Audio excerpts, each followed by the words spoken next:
Mucho antes de que su nombre infundiera respeto, temor o admiración, Emilio Azcárraga Milmo comprendió una verdad incómoda que definiría su destino.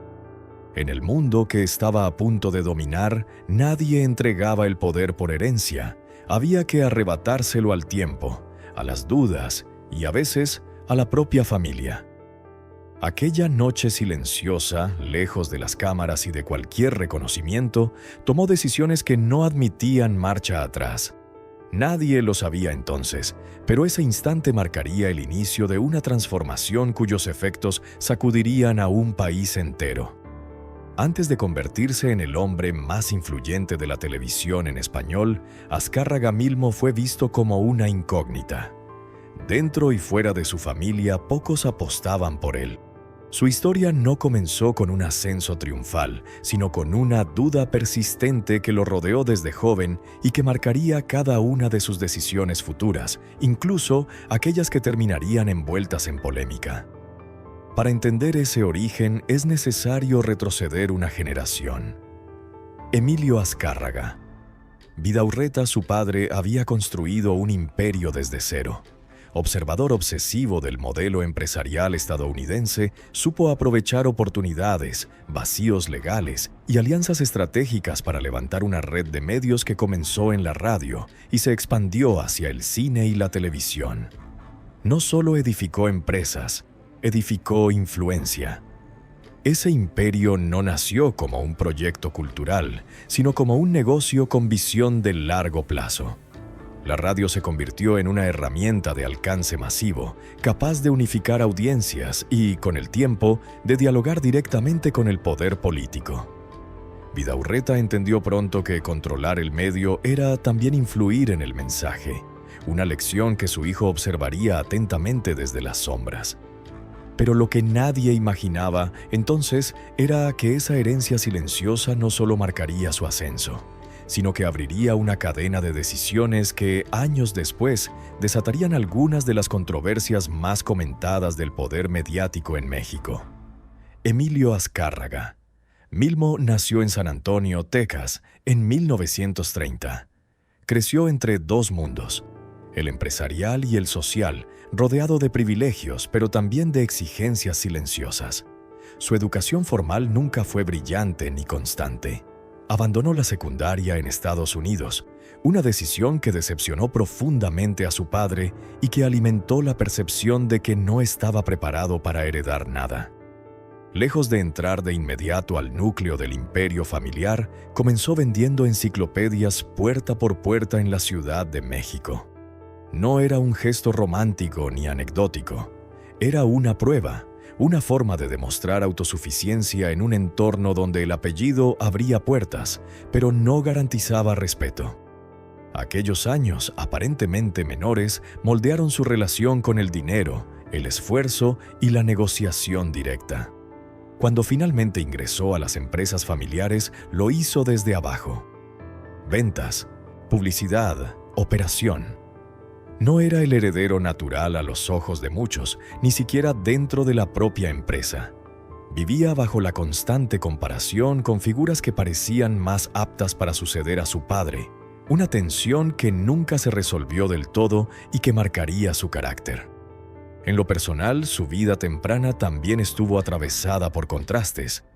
En 1952 contrajo matrimonio con María Regina Schondorf, una unión breve y trágica que terminó apenas 8 meses después por complicaciones en el parto.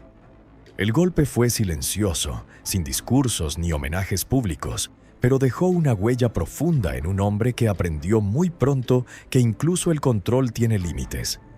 Mientras tanto, el imperio seguía creciendo. La televisión comenzaba a perfilarse como el medio dominante, y aunque Emilio Azcárraga Milmo aún no tomaba decisiones estratégicas, observaba. Observaba cómo se negociaban concesiones, cómo se tejían alianzas, cómo se construía poder sin necesidad de ocupar un cargo visible. En ese momento, pocos imaginaban que aquel joven subestimado estaba aprendiendo algo esencial. El poder real rara vez se ejerce a plena luz. Lo que ese aprendizaje silencioso provocaría más adelante no solo sorprendería a quienes lo rodeaban, sino que revelaría hasta dónde podía llegar alguien que entendió demasiado pronto cómo se ejerce el poder sin ser visto. La relación con su padre nunca fue sencilla. Exigente, distante y pragmático, Emilio Azcárraga Vidaurreta no ocultaba sus dudas sobre la capacidad de su hijo para liderar el imperio. Esa falta de confianza no debilitó a Milmo. Lo obligó a desarrollar una paciencia estratégica que, más adelante, definiría su estilo. Cuando el tiempo comenzó a cerrar opciones y la sucesión dejó de ser una idea abstracta, Azcárraga Milmo entendió que no bastaría con heredar una empresa.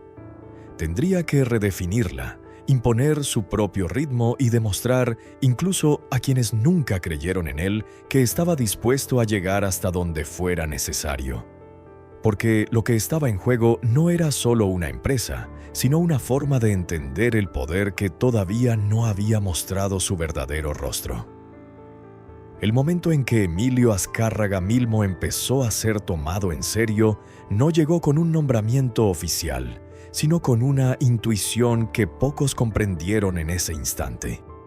Mientras otros veían la televisión como una extensión de la radio, él comenzó a entenderla como un lenguaje nuevo, capaz de crear símbolos, lealtades y hábitos cotidianos.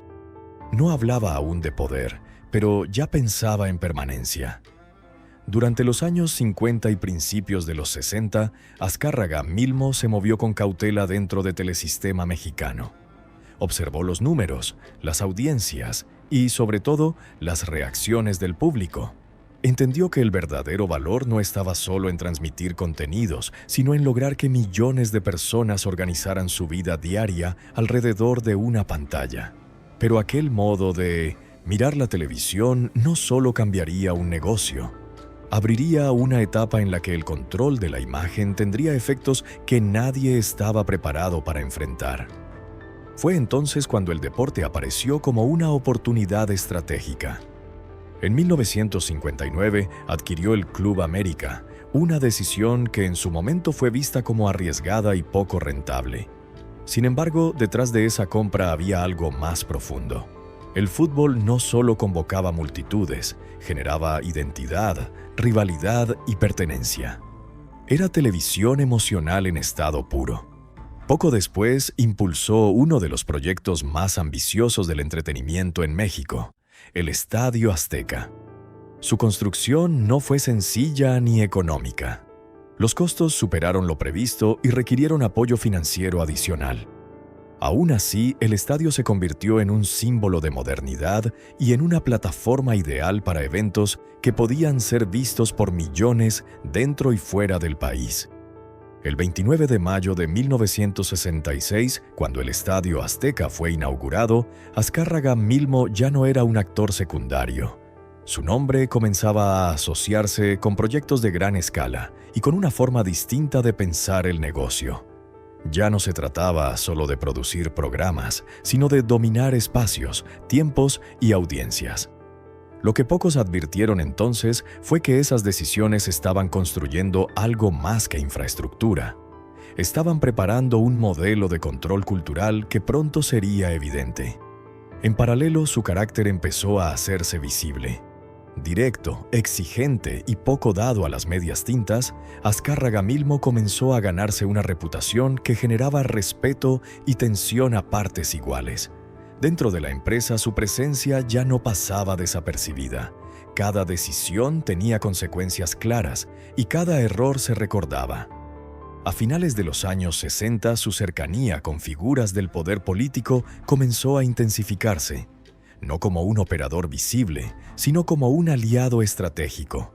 La televisión empezaba a ser entendida por los gobiernos como un espacio clave para comunicar, legitimar y construir narrativa nacional.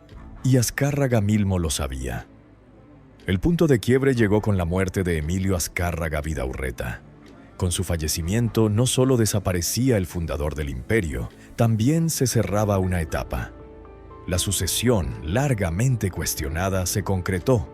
Azcárraga Milmo asumió el control total en un contexto de expectativas, dudas y resistencias internas. Fue en ese momento cuando nació formalmente Televisa, en 1973. La fusión empresarial que dio origen a la compañía consolidó un poder mediático sin precedentes en América Latina. Aunque ya no era dueño absoluto, Azcárraga Milmo se convirtió en su presidente y en la figura central de todas las decisiones estratégicas. El apodo de El Tigre comenzó a circular con más fuerza, no como una estrategia de imagen, sino como reflejo de su forma de actuar. Avanzaba con determinación, no retrocedía con facilidad y rara vez explicaba públicamente sus movimientos. Para muchos, esa forma de liderar resultaba eficaz. Para otros, inquietante. Sin embargo, el verdadero alcance de su poder aún no había sido expuesto, y lo que ocurriría dentro de Televisa pronto comenzaría a generar historias difíciles de ignorar. Con Televisa ya en marcha, Azcárraga Milmo estaba listo para llevar su visión al límite. La empresa crecería, las audiencias se multiplicarían y el control se afianzaría. Pero junto con ese crecimiento también empezarían a circular versiones, silencios incómodos y decisiones que marcarían a personas concretas. Y pronto se mostraría no solo cómo se construyó el imperio, sino el precio que muchos pagaron por vivir dentro de él. Cuando Televisa quedó bajo el control pleno de Emilio Azcárraga Milmo, la empresa dejó de ser únicamente una televisora y comenzó a funcionar como un sistema cerrado. No era solo una estructura laboral, era un ecosistema con reglas propias, jerarquías claras y consecuencias visibles. Quien entraba entendía rápidamente que ahí no bastaba con el talento, también importaba la disciplina y la lealtad. Las exclusividades se convirtieron en uno de los pilares del modelo. Actores, conductores y productores firmaban contratos que garantizaban estabilidad y proyección, pero también limitaban cualquier vínculo con la competencia. Para muchos, aquello representaba seguridad. Para otros, una jaula elegante de la que no era fácil salir sin pagar un precio. En ese contexto comenzaron a surgir historias que circularon durante años en pasillos, redacciones y sobremesas del medio artístico. Decisiones que parecían administrativas terminaban teniendo efectos profundos en carreras completas. Un permiso negado, una llamada que no llegaba, un proyecto que se detenía sin explicación pública. Varios nombres empezaron a repetirse cuando se hablaba de vetos. Figuras que habían sido centrales en la programación desaparecieron de la pantalla tras desacuerdos contractuales, intentos de trabajar fuera de la empresa o diferencias personales. Oficialmente, todo respondía a criterios empresariales. Extraoficialmente, el silencio hablaba por sí solo. El poder de Azcárraga Milmo no residía únicamente en lo que se transmitía, sino también en lo que dejaba de transmitirse. La ausencia se volvió una forma de mensaje. En un país donde la televisión marcaba tendencias y legitimaba figuras públicas, desaparecer de la pantalla tenía un impacto que iba más allá del entretenimiento. Con el tiempo, algunas de esas decisiones comenzaron a ser comentadas fuera del círculo interno, y lo que antes eran rumores empezó a adquirir nombres y fechas concretas. Y así empezarás a reconocer que esas decisiones no fueron aisladas y que detrás de cada silencio había una lógica que cambiaría la forma de entender el poder en la televisión. Dentro de la empresa el ambiente era de exigencia constante. Azcárraga Milmo era conocido por su estilo directo y por esperar resultados inmediatos. Los errores no solían pasar inadvertidos y los aciertos tampoco garantizaban permanencia. La sensación general era clara. Nadie era indispensable. Paralelamente comenzaron a circular versiones sobre favoritismos y cercanías especiales con determinadas figuras del medio. Nada se probaba públicamente, pero las coincidencias alimentaban la conversación. Algunos ascensos rápidos, contratos excepcionales y presencias constantes en pantalla se interpretaban como señales de una dinámica más compleja. Estas historias no surgieron de una sola fuente ni de un solo momento. Fueron acumulándose a lo largo de los años, reforzadas por testimonios posteriores, libros, entrevistas y declaraciones hechas cuando el poder ya no era tan absoluto. todas coincidían en algo. Televisa no funcionaba como cualquier empresa.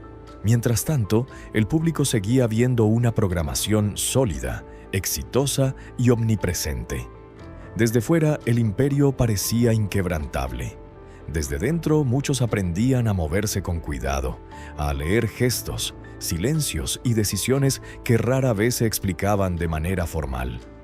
Pero lo que aún no se decía abiertamente comenzaría a tomar otra dimensión cuando la vida privada del Tigre empezó a mezclarse con la vida pública de la empresa. A finales de esta etapa, Televisa ya no solo era líder en audiencia. Era un espacio donde el poder se ejercía de múltiples formas, contractuales, simbólicas y sociales. Y aunque Azcárraga Milmo no daba explicaciones, su presencia se sentía incluso cuando no estaba. Y más adelante, lo que saldría a la luz te permitiría comprender que aquellos rumores no eran simples comentarios de pasillo, sino piezas de una historia mucho más grande de lo que entonces se imaginaba. Con el paso de los años, la figura pública de Emilio Azcárraga Milmo comenzó a desdoblarse. Mientras su imagen empresarial se consolidaba, su vida personal empezó a atraer una atención que ya no podía controlarse desde los despachos. En una industria donde la pantalla lo amplifica todo, incluso los silencios terminan convirtiéndose en historias.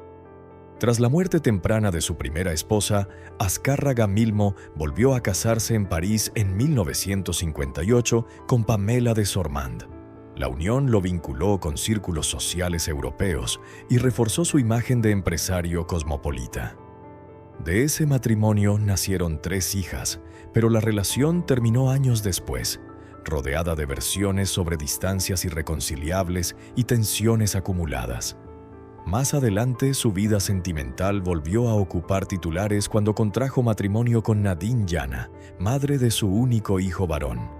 Aquella relación, que parecía destinada a consolidar estabilidad familiar, terminó desgastándose con el tiempo. Los rumores sobre infidelidades nunca confirmados oficialmente comenzaron a circular con insistencia, alimentando una narrativa que lo acompañaría durante décadas. A partir de ese punto, la frontera entre lo privado y lo público se volvió cada vez más difusa. Azcárraga Milmo era visto con frecuencia en eventos sociales, rodeado de figuras del espectáculo, actrices y personalidades del medio artístico. Esa cercanía, habitual en el entorno televisivo, empezó a ser interpretada de múltiples maneras por la opinión pública. Uno de los romances más comentados fue el que sostuvo con Silvia Pinal en los años 50, cuando la actriz se encontraba en pleno ascenso. La relación, mantenida con discreción en su momento, fue confirmada años después por la propia actriz, convirtiéndose en uno de los episodios más citados cuando se hablaba de la vida personal del Tigre. Con el paso del tiempo, otros nombres comenzaron a asociarse a su figura. Actrices y conductoras que destacaban en pantalla eran señaladas como posibles favoritas, ya fuera por su presencia constante en producciones importantes o por condiciones contractuales particularmente favorables. Nada se comprobaba de manera directa, pero las coincidencias alimentaban la conversación. En paralelo surgieron versiones sobre reuniones privadas, fiestas exclusivas y dinámicas sociales donde se mezclaban empresarios, políticos y figuras del espectáculo. Estos relatos, difundidos en libros, entrevistas y testimonios posteriores, reforzaron la idea de que el poder mediático también se ejercía en espacios fuera de la pantalla. Algunas de estas historias, inicialmente consideradas simples rumores, comenzarían más adelante a adquirir otra dimensión cuando ciertos nombres y decisiones salieran a la luz pública. Y lo que aquello terminaría desencadenando al hacerse público cambiaría para siempre la manera en que muchos mirarían al imperio y a quien lo dirigía. Dentro de Televisa, estas versiones generaban incomodidad y silencios estratégicos. Nadie hablaba abiertamente, pero todos sabían que la cercanía con el poder podía traducirse en oportunidades o en distancias difíciles de revertir. El ambiente se volvió más cuidadoso, más atento a gestos y señales. A finales de los años 80 y principios de los 90, la figura de Azcárraga Milmo ya era inseparable de su reputación. Para algunos, era un empresario carismático y visionario. Para otros, un hombre cuya vida personal y decisiones profesionales se entrelazaban de formas difíciles de separar. Los medios comenzaron a referirse a él no solo como el presidente de Televisa, sino como un personaje central de la vida social mexicana. Su nombre aparecía en columnas, crónicas y conversaciones, siempre acompañado de una mezcla de admiración, crítica y curiosidad. Pero mientras el foco estaba puesto en su vida privada, algo mucho más grande se estaba gestando en el terreno político y empresarial, y pronto cambiaría el rumbo de su historia. Al cerrar esta etapa, Azcárraga Milmo parecía intocable. Su influencia se extendía más allá de la televisión, y su figura seguía creciendo en pièce d'attention, complejidad. Sin embargo, los mismos elementos que habían fortalecido su imagen comenzarían a convertirse en puntos de tensión. Para cuando Emilio Azcárraga Milmo alcanzó la cima de su influencia, la televisión ya no era simplemente un medio de entretenimiento. Se había convertido en el principal espacio donde se formaba la opinión pública, donde se legitimaban figuras y donde el silencio podía ser tan elocuente como una declaración.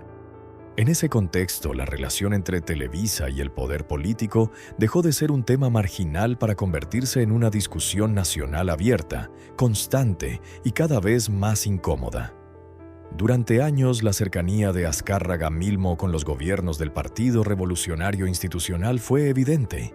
No se trataba de reuniones secretas ni de acuerdos ocultos, sino de una convivencia pública entre empresa y Estado que respondía a la lógica de su tiempo. La televisión era vista como un instrumento de cohesión social y estabilidad, y Televisa ocupaba un lugar central en esa estrategia. Sin embargo, conforme el país comenzó a cambiar, esa cercanía empezó a generar cuestionamientos más fuertes. Los noticieros, especialmente los de mayor audiencia, se convirtieron en el foco de las críticas. Académicos, periodistas y sectores políticos comenzaron a señalar que la selección de temas, el enfoque de las noticias y la ausencia de ciertas voces respondían a una línea editorial alineada con el poder. Azcárraga Milmo defendía esa postura como una responsabilidad empresarial, pero el debate ya no podía contenerse dentro de los márgenes tradicionales. Porque lo que vendría después no solo pondría a prueba su poder, sino que revelaría hasta dónde llegaban realmente sus límites. Fue en ese contexto cuando algunas de sus declaraciones públicas adquirieron un peso histórico inesperado. Frases pronunciadas en entrevistas y encuentros empresariales fueron retomadas una y otra vez, convirtiéndose en símbolos de una forma de entender la televisión y su relación con la sociedad. Lo que para él era una descripción pragmática del mercado, para muchos se transformó en una provocación que marcó su imagen para siempre. Con el paso de los años, esa exposición constante comenzó a desgastar su figura. Azcárraga Milmo ya no era solo el presidente de una empresa poderosa, sino un personaje político sin cargo, señalado tanto por su influencia como por sus silencios. La crítica dejó de ser aislada y empezó a formar parte del discurso público, algo que Televisa no había enfrentado con esa intensidad hasta entonces. Al mismo tiempo, el entorno empresarial empezó a cambiar de manera irreversible. La aparición de nuevos competidores rompió la lógica del dominio absoluto. TV Azteca comenzó a captar audiencias, anunciantes y atención mediática, obligando a Televisa a replantear estrategias que durante décadas habían funcionado sin oposición real. El mercado ya no respondía a una sola voz. Ese nuevo escenario impactó directamente en la estructura financiera y operativa de la empresa. Las decisiones se volvieron más complejas, los márgenes más estrechos y la presión más constante. Azcárraga Milmo, acostumbrado a marcar el ritmo del sector, se encontró por primera vez reaccionando a movimientos ajenos. El poder seguía siendo enorme, pero ya no era incuestionable. Lo que no era visible para el público es que, mientras el imperio enfrentaba este desgaste, su líder comenzaba a pagar un precio físico que cambiaría el rumbo de todo. La salud de Azcárraga Milmo empezó a deteriorarse de forma progresiva. Los problemas cardíacos, los periodos de reposo y las ausencias temporales se hicieron más frecuentes. Aún así, seguía tomando decisiones clave y manteniendo el control estratégico. El cuerpo empezaba a fallar, pero la voluntad de mando permanecía intacta. En este tramo final, la relación con su hijo Emilio Azcárraga Jian adquirió una importancia definitiva. La tensión entre ambos era evidente y profunda. El tigre dudaba de la capacidad de su heredero para sostener el imperio en un contexto tan distinto al que él había dominado. La exigencia era extrema, las muestras de confianza escasas y las conversaciones muchas veces ásperas. Para el hijo, crecer bajo esa presión significó formarse en un ambiente donde el error no tenía margen y la aprobación parecía siempre distante. Para el padre era una forma de forjar carácter, aunque el costo emocional fuera alto. La historia parecía repetirse, como si el peso del apellido se transmitiera también con sus conflictos. Mientras tanto, el país mismo comenzaba a transformarse. El sistema político mostraba señales claras de agotamiento, y el control que durante décadas había ejercido un solo partido empezaba a resquebrajarse. Azcárraga Milmo, con su instinto habitual, inició acercamientos con figuras de otras corrientes, anticipando un escenario que ya no podía ignorarse. Esa capacidad de leer el momento histórico fue una de sus últimas grandes jugadas. No se trataba de un cambio de principios, sino de supervivencia. El México que emergía ya no funcionaba bajo las mismas reglas, y Televisa tendría que adaptarse si quería seguir siendo relevante. Pero cuando parecía que todo estaba bajo control, un hecho inesperado sellaría definitivamente el destino del tigre. En los meses finales, Azcárraga Milmo comenzó a ordenar asuntos pendientes, consciente de que el tiempo se reducía. Las decisiones tomadas en ese periodo tendrían efectos inmediatos y duraderos, no solo para la empresa, sino para su familia y para la historia misma de la televisión mexicana.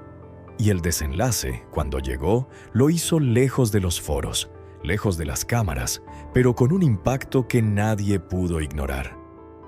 En los últimos meses de vida de Emilio Azcárraga Milmo, el ritmo que había marcado durante décadas comenzó a volverse insostenible. El hombre que había controlado tiempos, pantallas y silencios, enfrentaba ahora un desgaste físico que no respondía a órdenes ni a estrategias. Los problemas de salud se intensificaron, los periodos de reposo se hicieron más frecuentes y, aunque seguía tomando decisiones, el cuerpo enviaba señales claras de agotamiento. Aún así, el tigre no se retiró del todo. Mantuvo conversaciones clave, cerró acuerdos pendientes y revisó con atención el futuro inmediato de Televisa. Sabía que el entorno había cambiado y que el imperio que dejaba ya no operaría bajo las mismas reglas que él había dominado. En ese contexto, la relación con su hijo Emilio Azcárraga Jian entró en una fase decisiva, marcada por una mezcla de exigencia extrema y una aceptación tardía. Padre e hijo arrastraban una historia de distancia y confrontación silenciosa. El tigre había sido duro, incluso implacable, convencido de que solo así se forjaba a un heredero capaz de resistir la presión. Para Azcárraga Jian, asumir ese rol implicaba cargar con un apellido poderoso y con una relación que nunca fue sencilla. Sin embargo, en los meses finales se produjo un acercamiento que no borró el pasado, pero permitió ordenar el relevo. Lo que nadie imaginaba era que el final no llegaría en un despacho ni en un hospital, sino en un escenario tan simbólico como inesperado. En abril de 1997, Emilio Azcárraga Milmo se encontraba a bordo de su yate, lejos de los foros de televisión y de los reflectores que habían acompañado su vida. El mar, que siempre había representado descanso y distancia del ruido, se convirtió en el último escenario. Su estado de salud se agravó repentinamente, y a los 66 años, el hombre que había moldeado la televisión mexicana murió en aguas cercanas a Miami. La noticia se difundió con rapidez. El país, que durante décadas había vivido bajo la influencia de su pantalla, despertó con la confirmación de que una era había terminado. No hubo anuncios espectaculares ni montajes grandilocuentes. El impacto fue silencioso, profundo y transversal. Empresarios, políticos, artistas y audiencias comprendieron que el poder que había definido una época ya no estaba. Sus restos fueron llevados a México y sus cenizas depositadas en la Basílica de Guadalupe, un gesto cargado de simbolismo para alguien que había declarado sentirse más guadalupano que religioso. El funeral no solo marcó una despedida personal, sino el cierre de un capítulo central en la historia de los medios del país. En los días posteriores, Televisa entró en una fase de reacomodo inmediato. Emilio Azcárraga Lleán asumió el control en un contexto complejo. Competencia real, audiencias fragmentadas, un país políticamente distinto y una empresa que debía adaptarse sin el liderazgo que durante años había centralizado todas las decisiones. El reto no era menor. El legado del Tigre comenzó entonces a ser revisado desde múltiples ángulos. Para algunos, fue el empresario que llevó la televisión en español a niveles nunca antes vistos. Para otros, una figura polémica cuya influencia marcó límites difusos entre empresa, política y cultura. Lo cierto es que su huella resultó imposible de ignorar. Las decisiones que tomó, las estructuras que creó y los conflictos que generó continuaron resonando mucho después de su muerte. Televisa siguió existiendo, el país siguió cambiando, pero la era del control absoluto había quedado atrás. El Tigre ya no estaba, y con él se cerraba una forma específica de ejercer el poder mediático. Solo con el paso del tiempo se entendería que su historia no se medía en aplausos ni en condenas, sino en el impacto profundo que dejó en varias generaciones. Hoy, décadas después, Emilio Azcárraga Milmo sigue siendo un nombre que provoca debate, no como héroe ni como villano, sino como un personaje central de la historia contemporánea de México, cuya vida estuvo marcada por ambición, visión, controversias, silencios y decisiones que transformaron para siempre la relación entre televisión y sociedad. Y es precisamente ahí donde su historia permanece abierta, esperando ser observada sin consignas, sin absoluciones y sin condenas definitivas, solo desde los hechos y sus consecuencias. Con el paso de los años, la figura de Emilio Azcárraga Milmo dejó de pertenecer solo a la crónica empresarial para instalarse en un territorio más complejo, el de la memoria colectiva. Su nombre empezó a aparecer no solo en balances financieros o libros de negocios, sino en estudios culturales, análisis políticos y debates sobre el papel de los medios en la sociedad mexicana. La televisión que ayudó a construir se volvió omnipresente, pero también comenzó a ser cuestionada con mayor libertad. Las nuevas generaciones, alejadas del miedo y del silencio que alguna vez dominaron el medio, empezaron a revisar críticamente aquel modelo que durante décadas pareció incuestionable. El Tigre ya no estaba para responder, pero su obra seguía ahí. Televisa, sin su fundador absoluto, entró en una etapa de transformación lenta y forzada. La empresa tuvo que aprender a competir, a ceder espacios y a dialogar con una audiencia cada vez más fragmentada. Ese proceso no fue inmediato ni sencillo, pero marcó una ruptura clara con el pasado que Azcárraga Milmo había conocido. El relevo generacional no solo implicó un cambio de liderazgo, sino un cambio de época. El país ya no respondía a una sola narrativa, ni a una sola pantalla. Internet, nuevas cadenas y nuevas voces comenzaron a disputar la atención que antes parecía garantizada. El poder mediático, aunque todavía fuerte, dejó de ser absoluto. En ese nuevo escenario, la figura del Tigre adquirió una dimensión casi histórica. Se le comenzó a analizar como producto de su tiempo, de un México centralizado, jerárquico y profundamente mediático. Sus decisiones, vistas desde la distancia, reflejaban tanto su carácter como el contexto que lo permitió. Algunos de los escándalos que lo rodearon siguieron siendo materia de discusión, no tanto por su morbo, sino porque ayudaban a entender cómo funcionaban las relaciones entre poder, entretenimiento y prestigio social en una época donde pocas cosas se decían abiertamente. El silencio, en muchos casos, fue tan revelador como cualquier testimonio. También se revisó su forma de entender al público. Aquella visión pragmática, tantas veces criticada, fue reinterpretada por algunos como una lectura cruda del mercado y por otros como una señal de distancia con la realidad social del país. En ambos casos, dejó una marca imborrable en la televisión mexicana. A diferencia de otros empresarios, Azcárraga Milmo no buscó pasar desapercibido. Su presencia, su estilo y sus declaraciones lo convirtieron en un personaje imposible de ignorar. Esa visibilidad amplificó tanto sus logros como sus contradicciones y contribuyó a que su legado fuera objeto de debate permanente. Con el tiempo, incluso algunos de sus críticos reconocieron que comprendió antes que muchos el poder simbólico de la imagen. Supo que la televisión no solo vendía productos, sino aspiraciones, modelos de vida y formas de entender el éxito. Esa intuición, acertada o cuestionable, definió a toda una industria.